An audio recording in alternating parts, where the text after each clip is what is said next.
we're just going to go on a picnic. I mean, Yeah. and but some reason it just struck me. Hey, I proposed down Dinosaur Valley. Well, basically, my mother saw something in him that she knew I would want. When did things become serious, and when did you know Miss Connie was the one?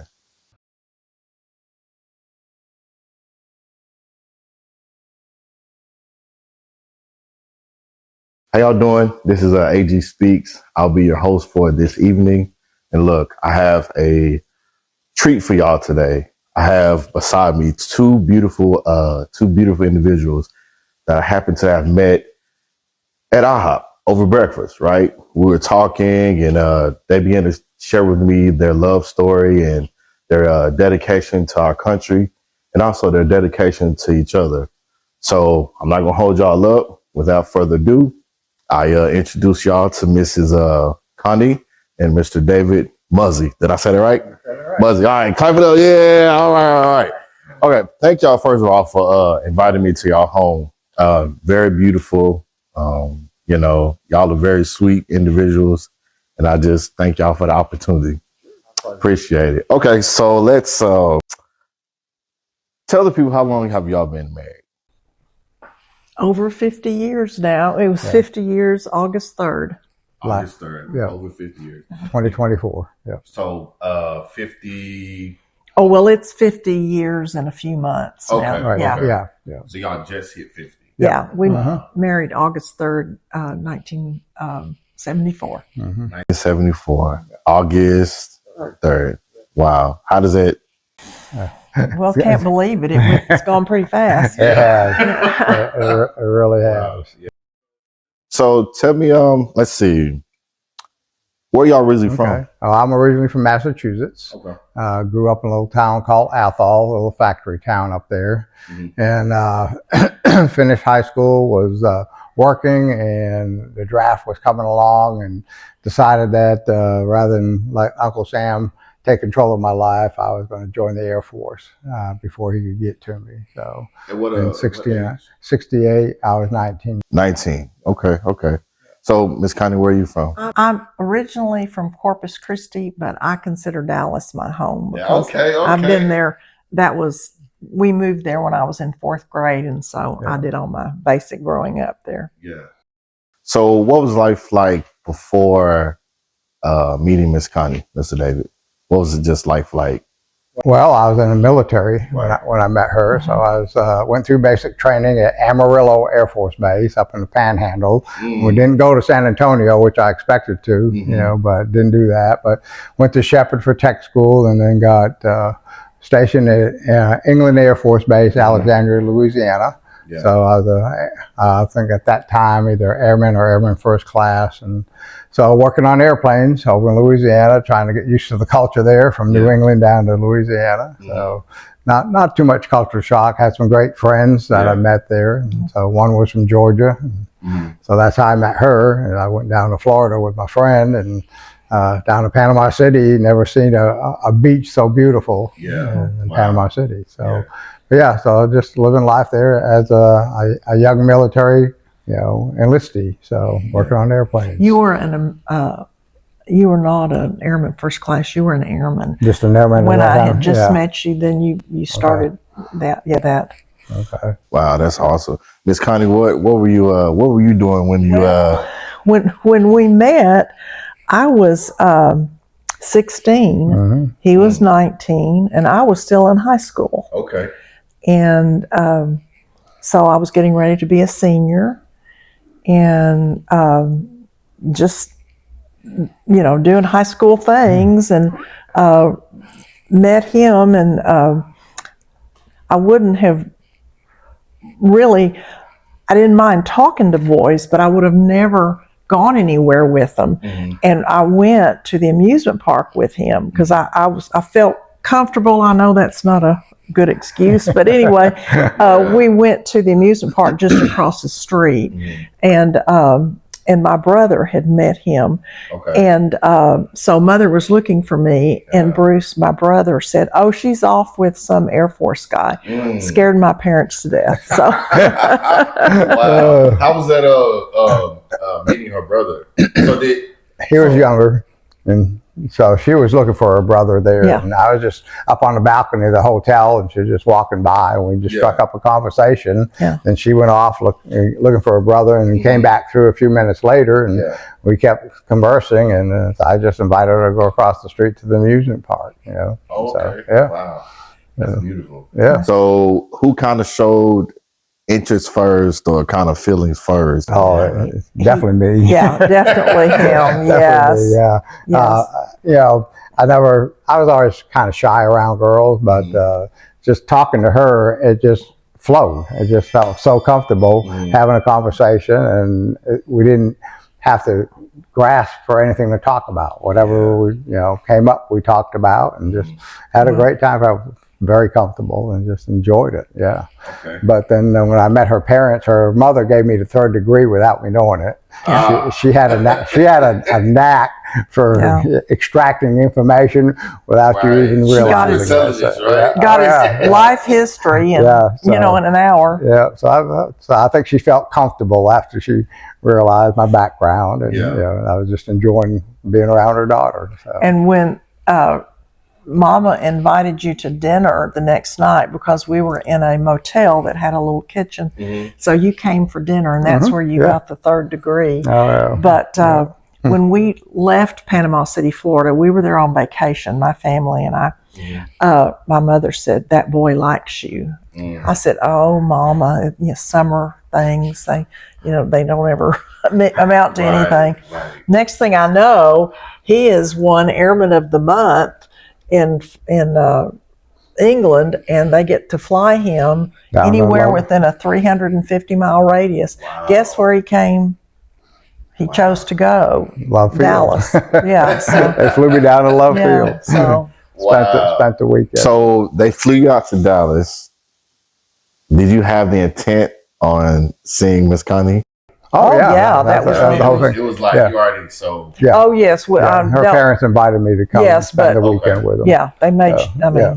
Everything was on board. Yeah, so I got to know her brother more because I slept in his room with him Okay. when I stayed there. But so it was. So And to see Dallas, the big city. yeah, was it your first time to Dallas or in Dallas? Wow. Wow. Yeah. Wow. Wow. That's awesome. So you win Airman of the Month, that's a great achievement. Yeah. So, And so they say, hey, you can fly anywhere in the 300-mile radius, right? mm-hmm. You go to Dallas. Yep. So when did things become serious? And when did you know Miss Connie was the one? It was Christmas. was it Christmas? 69? Yeah. So Christmas 1969. Yeah. But then Uncle Sam had other plans for me and sent me overseas. So during that time, during Christmas.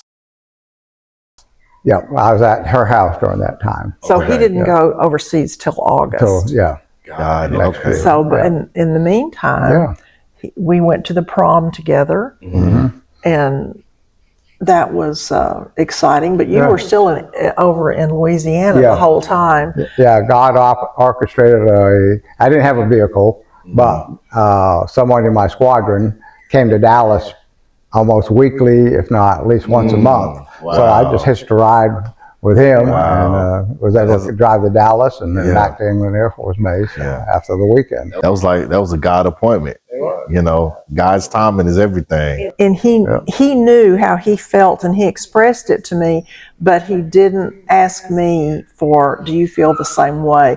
I was barely 17 at that point by Christmas. Yep. So, And I knew I really liked him, but I didn't know how much I did until later. Yeah. So I went on to college, and he went on to Thailand. Thailand. Yeah. But that was the first deployment. Yep. Okay. Yep. So between college and you said, you really liked him, really liked David. So in between college and Thailand, where did the proposal come in? That didn't come into a few Several- years later. A few years later. Okay. Walk us through it. Walk us through it. Oh, Well, God. I went to college, and he had told me when he left, he didn't extract any promises out of me. He said, "You're going to be in college, and I know you're going to meet people." Yeah. And so I did.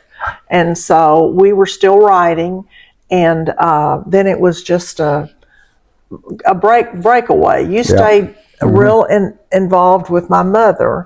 You called her, or you called her, and you wrote her and things. Stayed connected through her family. Yeah. But she was off doing something different at that point. Yeah. And so there was a separation for a while. Yeah. Got it. But God arranged me to be stationed at Carswell. And that's why I made a decision to say, okay, I'm not going to make a career. I'm going to go ahead and go to college, and instead of make a career, use my GI Bill. Okay. And so that was in 72. And then we got reconnected in 73? So 73 we got reconnected up. And so that's when we proposed in early 74, I think it was.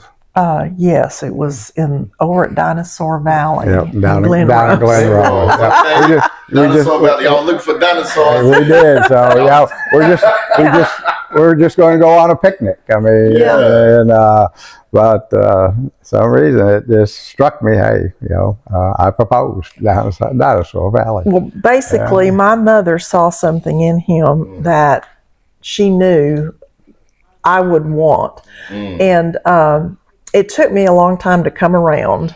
But when I did, we moved pretty quickly. So it was, but she kept in contact and just made sure she just saw something in him that she knew was a long term. Mom knows best. Yes. And in the meantime, I joined the Air National Guard, so I was still connected militarily, but going to school full time. So my senior year in college is when we got married. Yeah, I finished school in the summer, and then we got married in August. Wow. Yeah. Wow. So now y'all are newlyweds. Newly married in August. When was the second deployment, or when was it? No, well, with the Guard, I never got deployed. It was a 2-week, annual training where typically we went somewhere away from the base for 2 weeks. So, well, that's good. It was. Yeah, it was only a 2-week stint.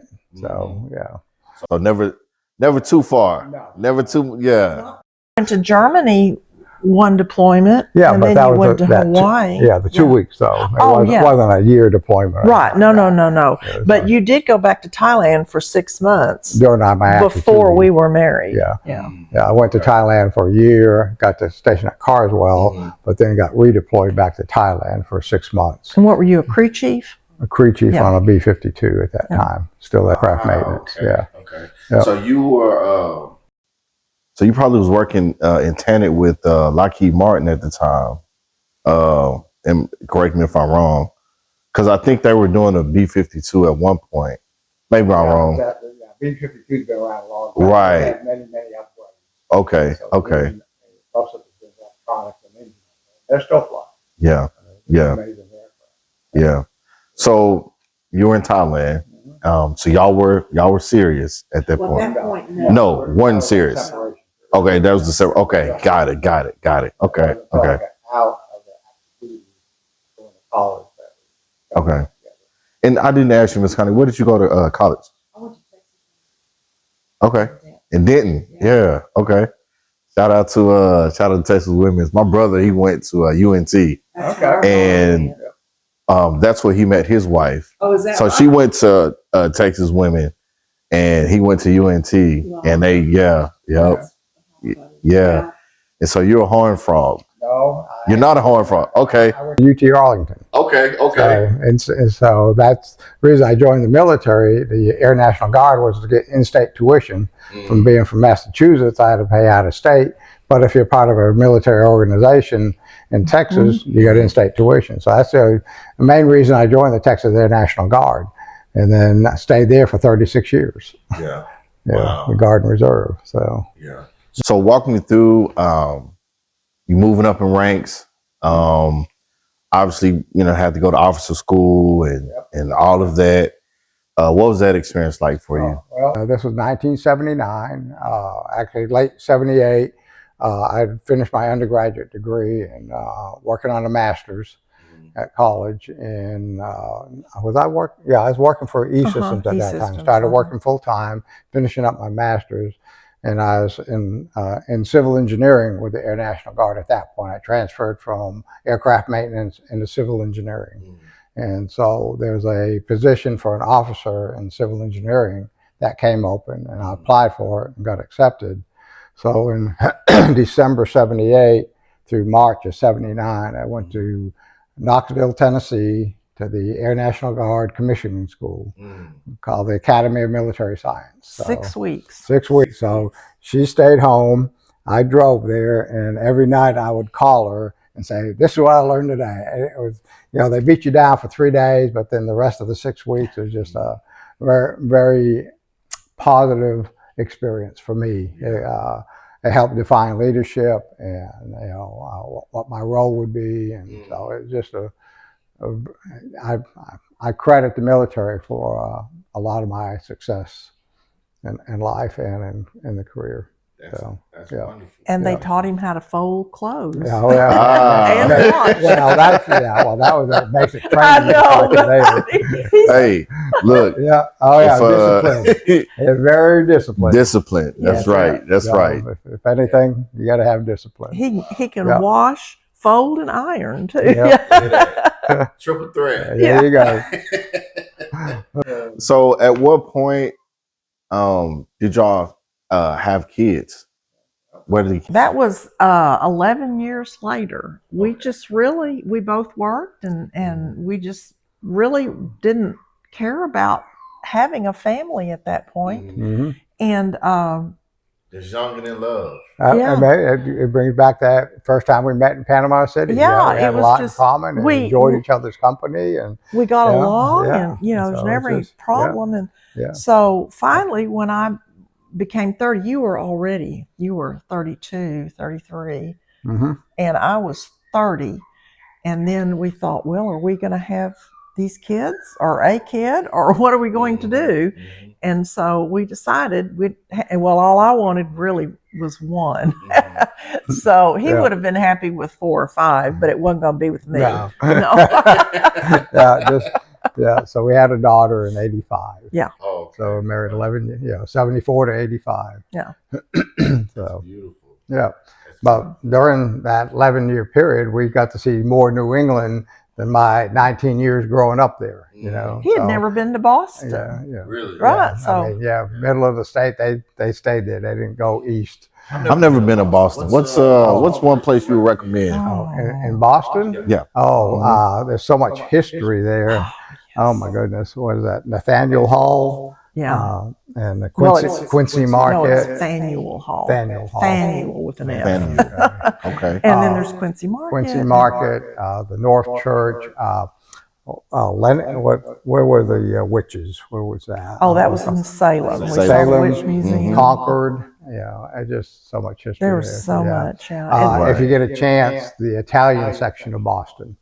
You won't get any better Italian food. It's very interesting. Really? Then you have the Chinese. Shout out to Boston out there. Then the Chinese section. We got introduced to Chinese food. Yeah. Up there. So, kids in your early 30s. How was that for you, Mr. David, going from officer to husband to father? How was that transition for you? I loved it. Yeah, it was a great transition. Took a lot of energy, emotional, physical, supporting her. But the challenge was getting her back on track during that time. Yes. In the beginning, it was difficult. And at the time, postpartum depression didn't have a name. And my doctor just patted me on my shoulder and said, "You need to go to dinner with your husband a little more." And I said, "But I'm crying all the time." It was just emotionally, it was stressful, to be in charge of another body, Right. and you were gone, a no. bit, and then you traveled Yeah, Monday through Friday job took a me lot. down to Austin. Yeah. And so yeah, So it was West tough. Texas. So there's Yeah. some projects I was Yeah, working on. and Yep. it was very hard for me because I said, Lord, I prayed for this child. Mhm. I wanted this child. Why am I having so much difficulty? Yeah. But that worked itself out, Mhm. and then you quit traveling so much, and so that helped. Yep. That's good. Wow. So during those times, how important was it? How did you communicate your feelings or what you to David? David, he was so helpful. When he was home, he would take care of the baby and bather, and he was just so helpful. I cried a lot, so that's how I communicated. And I had some anger there, not at you, but just at the situation of why did nothing change for him and it changed for me. But again, that worked out, and we were involved at church. Yeah, we had friends that say, "Hey, you need a weekend alone. We'll take care of the kid." And so they gave us some freedom. Yeah. Wow. A tribe is important. Support system is definitely important. Wow. There was no leave for you during childbirth. There was no time for you to take off from work. Yeah, there wasn't you took any family a week leave. off. No family leave. Yeah. So anyway, that was tough. Yeah. Y'all got through it by the grace of God. Yeah. Never a thought otherwise. No. So, Ms. Connie, how was it for you going back to Mr. Davis serving in the military? How was it for you being an officer's wife? Was there, you look on TV and you see all these different clubs and these different things and all of that. Was it like that, or kind of just like, hey, I didn't notice anything different. The one and only time that there was something different, the one and only time was when you were, was it when you received your, when you became a colonel? And we were in the waiting room to get my ID. This was up at Hill Air Force Base in Utah. And all of a sudden they announced Room 10 hut. And the whole when I walked in, the whole room came to, stand, and I'm just looking around, and they're calling me up there, and I'm going, but I'm not next, Yeah. So, but anyway, they had me come up and get my ID, but that was really the only time that I felt, oh my goodness, Yeah. Wow. And so I want y'all to notice how humble Miss Connie and Mr. David, because she just said real soft, Colonel. I want y'all to realize that. Colonel. So, Colonel, retired. Just want y'all to know that. Okay. So, how was that ascension? I mean, that rank bestowed upon you. That's one step below a general in the Air Force. How was that? Oh, it's beyond my wildest dreams. When I got commissioned a second lieutenant in March of 1979, I thought maybe captain, maybe major, and I'll probably retire, but God has put me in a position that I was able to make rank, and I left the Air National Guard as a lieutenant colonel. I still wanted to stay in, so I had to find a position.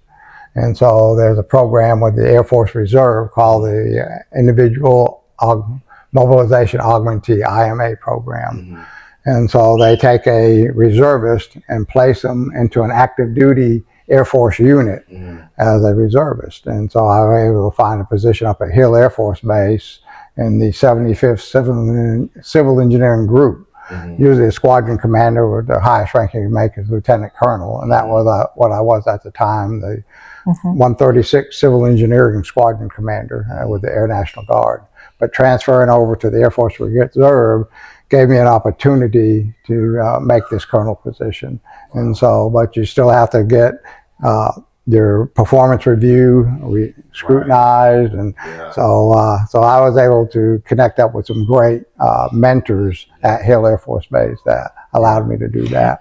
So yeah, it was quite an honor, but a lot of responsibility. And so, How many? I was just going to say there were a number of times when you were passed over. oh yeah, You know, yeah. so I mean, it wasn't just a Yeah. boom, boom, boom. Yeah. There were times when he didn't make the grade, and so he hung in there. Yeah. So yeah. Persistence. Yeah, Yes. yeah, you had to get the check marks. And I guess the defining mark was the Air War College, that you had to take the Air War College to be able to be eligible for a colonel position, 06. And so I took it as a off-campus seminar. There was about 10 of us That was that tough. was taking that. So we'd meet at least once a week, go through all the different parts of it, and so if I pass this, then I'm going to hang in there. And so I passed it, and so God was faithful and allowed me to do that. So yeah.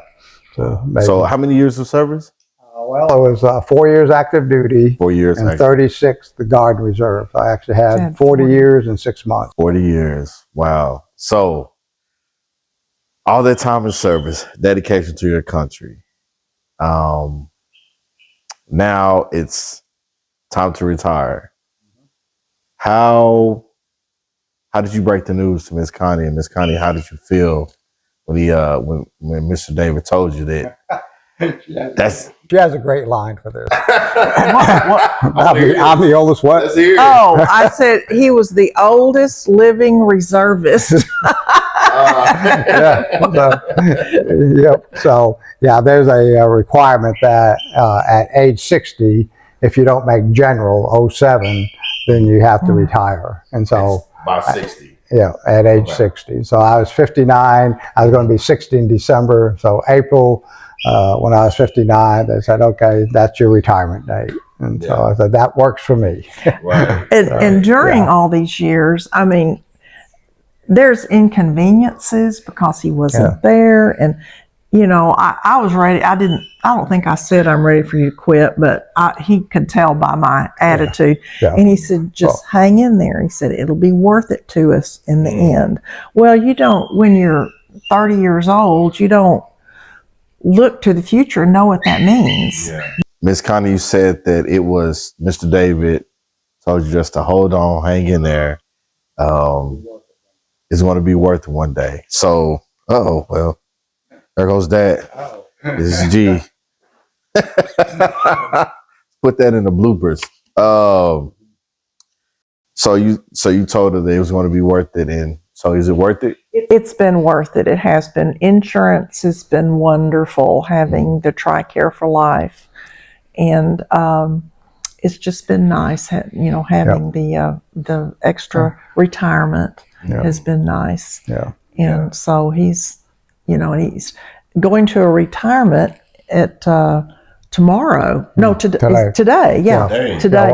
One of my when I was a commander of the 136, we had a enlisted guy go and get commissioned just like I did, and he became squadron commander of the 136. So he's retiring today. Oh, wow. So I'm going to go to his retirement ceremony. That's awesome. Yeah. Wow. So, Yeah. So you kind of just paying it forward. He's still got a lot of friends, from there. And that's a great connection. He plays golf with one of them. Yep. So let me ask you this. You kind of touched on it. So what did serving in the Air Force mean to you, and how did it shape your identity? For me personally, it started probably when I was 8 years old. I had a neighbor, Roger Stewart, that was probably 6 years older than me. But he was like a brother. I mean, he'd play with us and take care of the neighborhood kids, and just a great mentor. And he joined the Air Force when he was probably 19 or 20. His dad was a police officer in the town, but he got into boxing in the Air Force and got injured during boxing and was home on leave and out drinking with a buddy of his, and they wrecked the car and he was killed. And that had a big impact on me. And on his gravestone, his dad put a picture of him in his uniform on the gravestone, and so that connected with me that if I'm ever going to be in the military, I'm going to go in the Air Force. Wow. And so that drove me to that. So, and I never regretted that. And it's kind of like in his honor, you know. Did you come from a military background or family, military family? My dad I had some uncles that were in the military, World War II, but nothing, you know, there were some, I'm trying to think what was out in the garage. There were some items out in the garage that may have had some military connection. I don't know if there were dog tags out there or just what, but nothing was ever really promoted to join the military. Right. So, yeah. And your brother, your oldest brother, yeah, that's right. joined. My oldest brother joined the Marines along with a friend of his before I joined the Air Force, about a year before. What about that. Bob? Bob was in the Army Guard. Yeah. So That's right. My oldest brother was. That's right. He was in the Army Guard. So I guess there is some history there with siblings. Yeah. Well, it was also during the Vietnam War, so Yeah, you knew well, your the draft number was going to come up. Yep. So Yeah. Wow. Yeah. Yeah, those were tough times for our country. yeah, they Yeah. were. They were. Definitely. Young men, you know, that Oh. didn't know anything about war, anything about jungle, right. anything about Oh, yeah. weaponry, nothing. And of course, Thrown in the jungle. the viciousness of Vietnam. Yeah. That was definitely tough. You know, I can watch World War II movies all day long. I cannot watch any Vietnam Wars. They were so brutal. I mean, I know war in World War II was too, but it just hits me too close, you know, at the high school and beyond. That's exactly I have right. Yeah. a very good friend whose father was a cook in World War II. And she told me some stories that I never would have dreamed that, you know, being a cook, what all they would have to do and how scary it was. And she said every time there was a loud noise, he would jump, even, you know, 30 years later. It was in the Philippines, I believe, and it was brutal. Right. Yeah. War is brutal, you know, but I thank God for everybody who made it back home. And even though some scars are not physical, you know, I have all, but the memories are there. But you know what? I thank God too, because it was hard coming back like the first couple of months, and I would have nightmares and stuff like that. But now it's like, you know, I know I was there and but it's like the Holy Spirit just kind of like, you know, put you, you know, ooh. You know, put you at peace, you know, because if you don't, and this is a message to y'all for real, like my veterans out there, if you don't rely on Him, those nightmares or those memories or those drinking habits or those gambling habits, whatever all this stuff, you got to give it over to Him, right? And yeah, for real, yeah, wow, Yeah, it's, you know, the Lord's hand on orchestrating events to allow me to make the rank I made. I mean, I give Him the glory for it, because you know, He's the one that orchestrated all of that. You know, and just amazing. So Yeah. So, yep. And you know, when he was in the military, there was a lot of partying going on. Oh my gosh! When I first joined the Air National Guard, that 2-week deployment. Oh my gosh! It was just wild. And but David did not participate in a lot of that going on. I know even in Vietnam, he's the Thailand. only. I'm sorry, Thailand. Yeah. He's the only person in the service that I ever knew that went to church every Sunday. wow, He did. He made sure he went to church. So yeah. wow. Well, having the church support system, accountability, people you can go to that you trust with the struggles that you have. I mean, if you help verbalize it and bring it before the Lord, and He's faithful. And it helps so Absolutely. many people when you do verbalize what you've the been struggles, through and yeah. how the Lord took you through it. Yeah. Right. You know. So going back, that was beautiful. Wow. What advice would y'all give a maybe newly married couple that's been hit the 7-year itch, 25 years? What advice would y'all give them? Those who are out there going through a rough patch and thinking about calling it quits. What advice would y'all give them? Well, surround yourself with people of like mind that you go to church with. Mm-hmm. Find someone that you can talk with and communicate with that is a person of God and has godly character. And at our church, we have a counseling center, which is just awesome. And but as far as advice, I would just say, there's a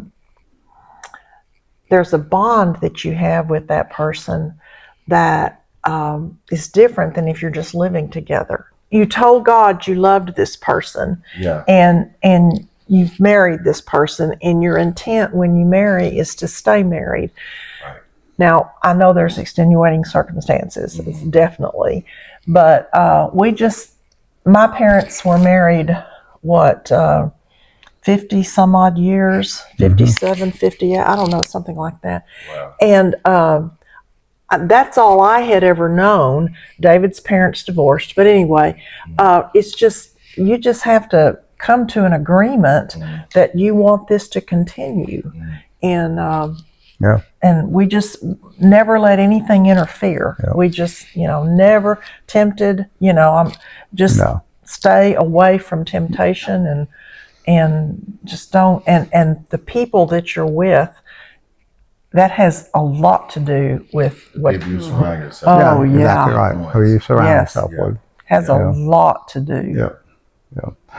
Yeah. To me, I credit our church, when we first got married, had a young married couple class. The older couple led it. Now we have 5 couples in I there? think so, yeah. And it was all on communication. How do you communicate? And so it boils down to, how are you going to communicate with each other? If you're struggling on communicating, find a class on how to communicate. So we had so much fun. We laughed a lot, but it really opened your eyes on, don't assume, that can cause a whole lot of problems. And we did not. Don't assume. Don't assume. We did not argue. Now, I mean, there were things that came up that we talked about, and I would get upset, or but we just didn't live a life of arguments. And a lot of people do that. There's all kind of things that'll make it start. But, so again, learn how do you communicate with each other and be honest with each other. The second part, when kids come along, that's a whole different world, You better be grounded. So how do you raise your children or child and stay on the same page? Our grandkids love to say, "Are we on the same page?" So it's hilarious the way they come up with stuff. But as good cop, bad cop. I was a good cop. She was a bad cop. Really? So she. How did that? Well, at some points, I was the bad guy. Especially when they become teenagers. That's a big struggle when they become teenagers. Yes. So you know that. Oh, it's difficult. You better be grounded and. I'm going through it. I told you I got a 17-year-old, right? So we. I don't say I didn't believe in counseling, but I wasn't hip on counseling. But I would say today there are some great counseling out there that if you're struggling and you got a good close knit people that you can trust, Yeah. But ask them, is there a good counseling center? Our church, Impact Counseling at Lake Church, highly recommend that for if you need counseling. Yeah. And then the third Go ahead and, shout out your church family right there. Yeah. Go ahead Yeah, and tell the people so you love. Lake Church. Lake Church Lake here in Church. Southwest Arlington. in Southwest Arlington. Who's Yeah. the pastor? Eric Herstrom. Yeah. Eric Dr. Herschel. Yeah. Dr. Eric Herstrom's our Beautiful, pastor. beautiful. So, Yeah. Okay. But- godly man. We just never entertained that we weren't going to be together. Yeah, You know, that was- we did. we And then the just- third part of where we are today, retirement.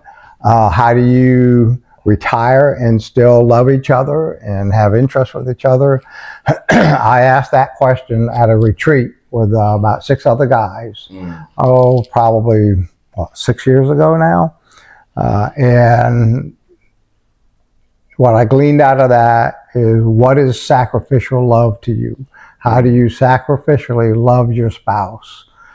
Deny your own, wants, desires. What are your spouse's wants and desire in the marriage at this stage where you are? Yeah. And so how does that play out? So, Well, I want to go back to the bad cop. yeah. Well, when she was going through all her issues as a teenager, Okay. not when she was young. He's talking about when we Yeah, had we- a daughter who was a teenager. Yeah, when she rebelled. Yeah, David handled it better than I did. Yeah, Wow. yeah. So, but yeah. Okay, last question. So, what legacy do you want to leave for your family and for those who have supported you through your 50 plus years of marriage? Interesting. Well, we just talked about that this week. Go ahead. Oh, you go. That one of them is a financial trust. God has blessed us with some Money, great and we just with money. Yeah, I mean, pensions is not a word you hear much these days, but I'm drawing 3 pensions right now, and so a financial trust, a legacy of financial help for our daughter and her family, the grandkids, and even beyond the future of that. Is a trust that they can rely on for financial help. So that's one of them. Stay married. It's a struggle. There's ups and downs, but stick it out. And unless there's circumstances where There's there's times. violence involved, or you can't trust. But it's all built on trust. You have to build on trust. So Beautiful. yeah. And we want our daughter and her family to know where we receive our, what would the word be? Something. Faith. Well, right. Where truth come from. Truth comes from. Yeah. And where we lean toward and want. I'm not being very clear, but the things that we have wanted, we have asked God for, and we have talked to Him, and He's assured us. We try to talk with Him about one way or another that we're going. We'd like to leave that legacy to our children, that they would follow the same legacy. That would be very important. I know I didn't say that clearly, but Basically, that the Bible is true. Yeah. You can trust it, read it, apply it. Don't disregard it. And the world will tell you world will tell you different, but God's word, you can't go wrong with God's word. So Man. well, and I mean, and there've been troubles. Troubles have I remember one time our daughter had done something, and anyway, I was mad at him and at our daughter. So I got in, and I've never done this. It's one of the things my mother always told me is you don't ever leave each other. You may stay in the house, but go to a different room or something like that. I was so upset. I got in the car and I went to Walmart for 5 hours, just pushing the cart. Oh, no, this one wasn't here. It was the one on East Chase. Okay. And just pushing the cart, but I kept looking at my phone to see had they called or whatever. And so finally I went back home, and which I knew I was going to, but thoughts had gone through my mind. Well, you can just get a hotel and you've got a credit card and you can do that. But I thought, no, I can't do that. That is not what I am supposed to do. I need to go back home. And everything was fine. But, we did a lot of talking. Just But needed a moment. I did. Yeah. So that was, I said, I can't go tonight. I've got to stay here. Yeah. Stick it out. Stick it out. Yep. That's beautiful. Well, wow. We've shared a lot. I cried a little bit. This has been a beautiful, beautiful interview, y'all. Like I said, words can't even express how I was just excited. I prayed early this morning, couldn't go to sleep, trying to get everything right, but when you give it to the Lord, He'll give you peace, and that's true. And so I'm Avery Gaffney, also known as AG Speaks, and I appreciate you, Mr. David and Miss Connie, for like I said, just inviting me in and kind of getting a glimpse into y'all life and y'all beautiful marriage together. Amazing way God connects folks up and orchestrates events. So thank you, Lord.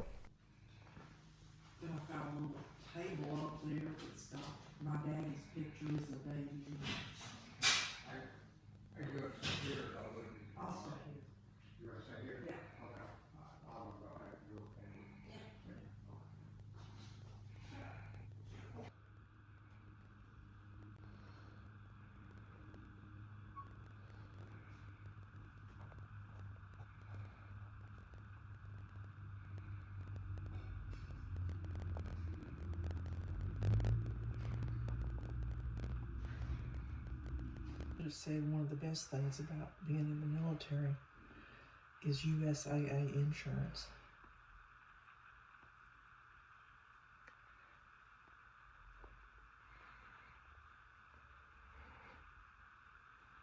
Well, there we go. There we go. All right, good.